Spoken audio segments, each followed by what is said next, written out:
मुगल पेश है आज की अहम खबर। आज Sindh university social work department में मालूमात की फराहमी राइट टू इन्फॉर्मेशन एक्ट के अनवान पर सेशन मुनक्किद हुआ। इस अनवान के तहत ये पैगाम दिया कि किस तरह इस कानून के तहत एक आम आदमी इस पर दरामद करके अपनी बुनियादी हल कर सकता है और मुख्तलिफ महकमों से जायज मालूमात हासिल कर सकता है। इस प्रोग्राम के लैंडिंग बॉडी में अतीक लाशारी ने तकरीर करते हुए बताया कि RTI कानून के तहत हर शहरी के पास ये हक मौजूद है कि वो हर आला हुकाम से ये सवाल कर सके कि हमारे बुनियादी मसाइल क्यों हल नहीं हो रहे।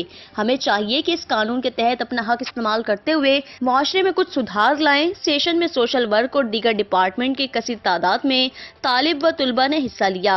इस प्रोग्राम में जुनैद अहमद और वहीद अकबर खास के लिए सोशल वर्क डिपार्टमेंट के चेयरमैन अब्बास अली शाह का ताउन हासिल रहा। मजीद खबरों और अपडेट्स के लिए देखते रहिए जस्तुजो न्यूज। हमारा पेज लाइक कीजिए, कमेंट्स कीजिए और सब्सक्राइब करके बेल आइकन को प्रेस कीजिए ताकि हर आने वाली नई वीडियोस आप तक पहुंच सके।